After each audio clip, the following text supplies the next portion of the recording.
শিক্ষার্থীরা, আগামী বছর থেকে তোমাদের নবম দশম শ্রেণীর গ্রুপ সাবজেক্টের ক্লাসগুলো কোর্সটিকা ফর 9-10 এই চ্যানেলে প্রকাশ করা হবে। তাই নতুন ক্লাসগুলো যেন মিস না হয়ে যায়, এজন্য তোমরা এখনই কোর্সটিকা ফর 9-10 এই চ্যানেলটি সাবস্ক্রাইব করে রাখো।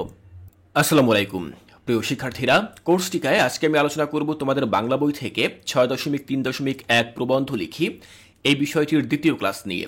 প্রথম ক্লাসে আমরা ক নম্বর এই যে বিষয়টি অর্থাৎ যানবাহন এই বিষয়ের উপর একটি প্রবন্ধ তৈরি করেছিলাম। আজকে আমরা দ্বিতীয় বিষয়টি অর্থাৎ খ নম্বর একটি দুর্যোগময় রাত এই বিষয়টির উপরে একটি প্রবন্ধ তৈরি করার চেষ্টা করব। তো চলো দেখে নিচ্ছি যে কিভাবে আমরা এই বিষয়ের উপরে একটি প্রবন্ধ রচনা লিখতে পারি।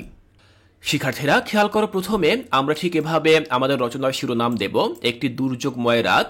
এরপরে আমরা বাকি যে লেখাগুলো রয়েছে সেগুলো লিখব। প্রথমে আমরা শুরু করতে পারি ঠিক এভাবে, দুর্যোগময় রাতের অভিজ্ঞতা কখনো ভুলে যাওয়া সম্ভব নয়।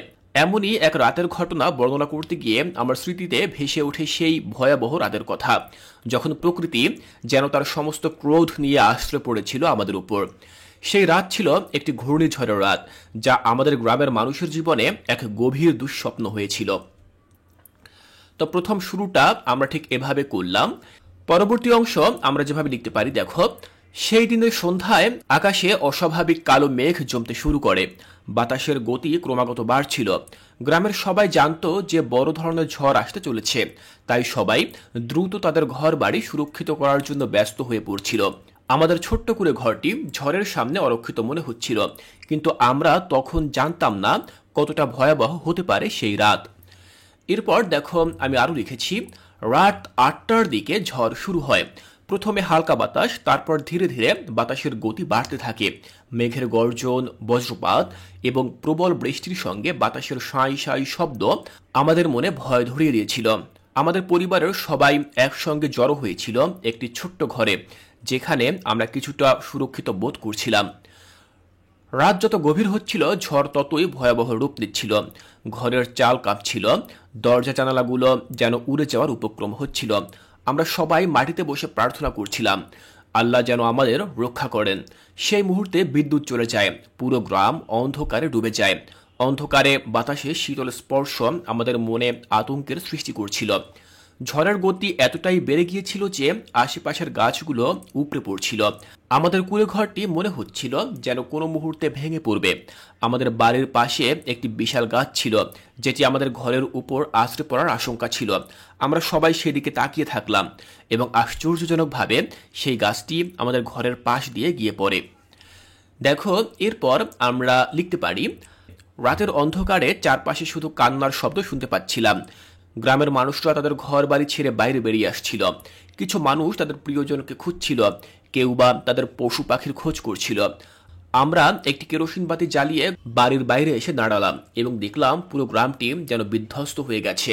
আমাদের পাশের ঘরগুলো ধ্বংসস্তূপে পরিণত হয়েছিল। সেই রাত ছিল একটা বাস্তব দুঃস্বপ্ন।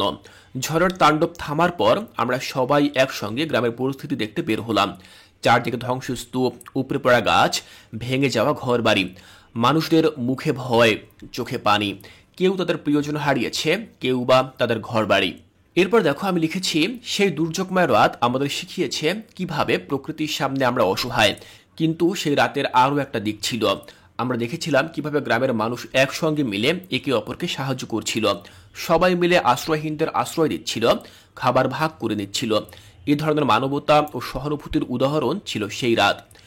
এখনো সেই দুর্যোগময় রাতের কথা মনে হলে আমার গায়ে কাঁটা দেয়। সেই রাত আমাদের জীবনে এক গভীর দাগ কেটে গেছে। তবে সেই রাতের অভিজ্ঞতা আমাদের শিখিয়েছে কিভাবে একসঙ্গে থেকে আমরা যে কোনো দুর্যোগ মোকাবেলা করতে পারি। দুর্যোগের ভয়াবহতা হয়তো আমাদের অসহায় করে তোলে, কিন্তু মানবতার শক্তি আমাদের সবসময় আশার আলো দেখায়।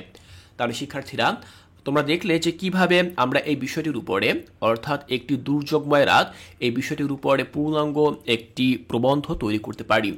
তুমি তোমার জীবনে ঘটে যাওয়া যে কোনো দুর্যোগময় রাত সেই ঘটনা উল্লেখ করে একটি প্রবন্ধ তৈরি করতে পারো। আমি আশা করছি এখান থেকে তোমাদের বুঝতে আর কোনো অসুবিধা নেই। শিক্ষার্থীরা, আমরা ক নম্বর এবং খ নম্বর এই দুটি প্রবন্ধ দেখে নিলাম। এর পরবর্তী ক্লাসে আমরা দেখব গ নম্বর গ্রামের খেলাধুলা এই বিষয়টির উপরে কিভাবে তোমরা একটি প্রবন্ধ তৈরি করতে পারো। শিক্ষার্থীরা, এর পরবর্তী ক্লাসগুলো দেখার আমন্ত্রণ জানিয়ে আজকের এই ক্লাসটি এখানেই শেষ করছি।